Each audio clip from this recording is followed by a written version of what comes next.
আসলে মেয়েদের জীবনটাই এমন, মানিয়ে নিতে নিতে আর মেনে নিতে নিতেই ওদের জীবনটা প্রায় শেষ হয়।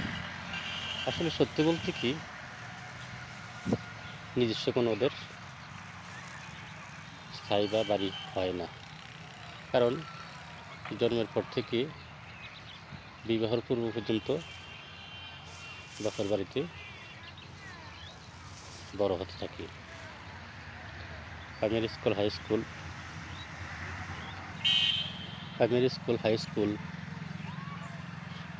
কলেজ, ইউনিভার্সিটি পাশ করে কেউ চাকরিতে যায়, কেউ যায় না।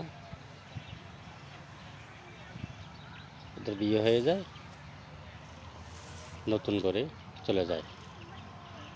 কিন্তু এতটা বছর যে জায়গায় ওদের জন্ম হলো, যে জায়গায় হেসে খেলে বড় হলো, যে ভাই বোনের সাথে মিলেমিশে চললো, সেই বাপের বাড়িটা এক সময় তার আর সব থাকার বাড়ি হয় না।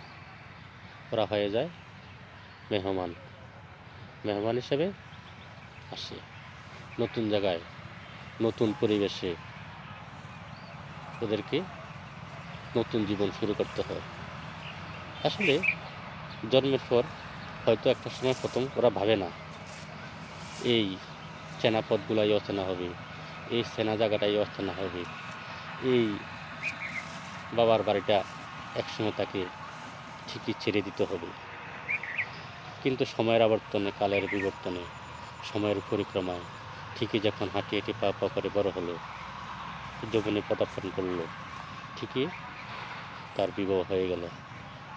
নতুন একটা জায়গায়, নতুন একটা পরিবেশ, সব কিছুই নতুন। নতুন করে আবার জীবন শুরু করলো। এটাই আসলে বাস্তবতা। এটাই মেয়েদেরকে মেনে নিতে হয়। মানিয়ে নিতে আর মেনে নিতেই ওদের জীবনটা শেষ হয়। যেই ভাই বোনের সাথে একই পাতিলের ভাত খেত, একই সাথে হেসে খেলে বড় হলো, অথচ সেই বাড়িতে মেহমান হিসেবে আসতে হয়, কিছুদিন থাকতে হয়, আবার চলে যেতে হয়। আসলে এগুলো মেনে নিতে মেয়েদের হয়তো অনেক কষ্ট হয়, কিন্তু কিছু করার নাই, মেনে ওদেরকে নিতেই হবে।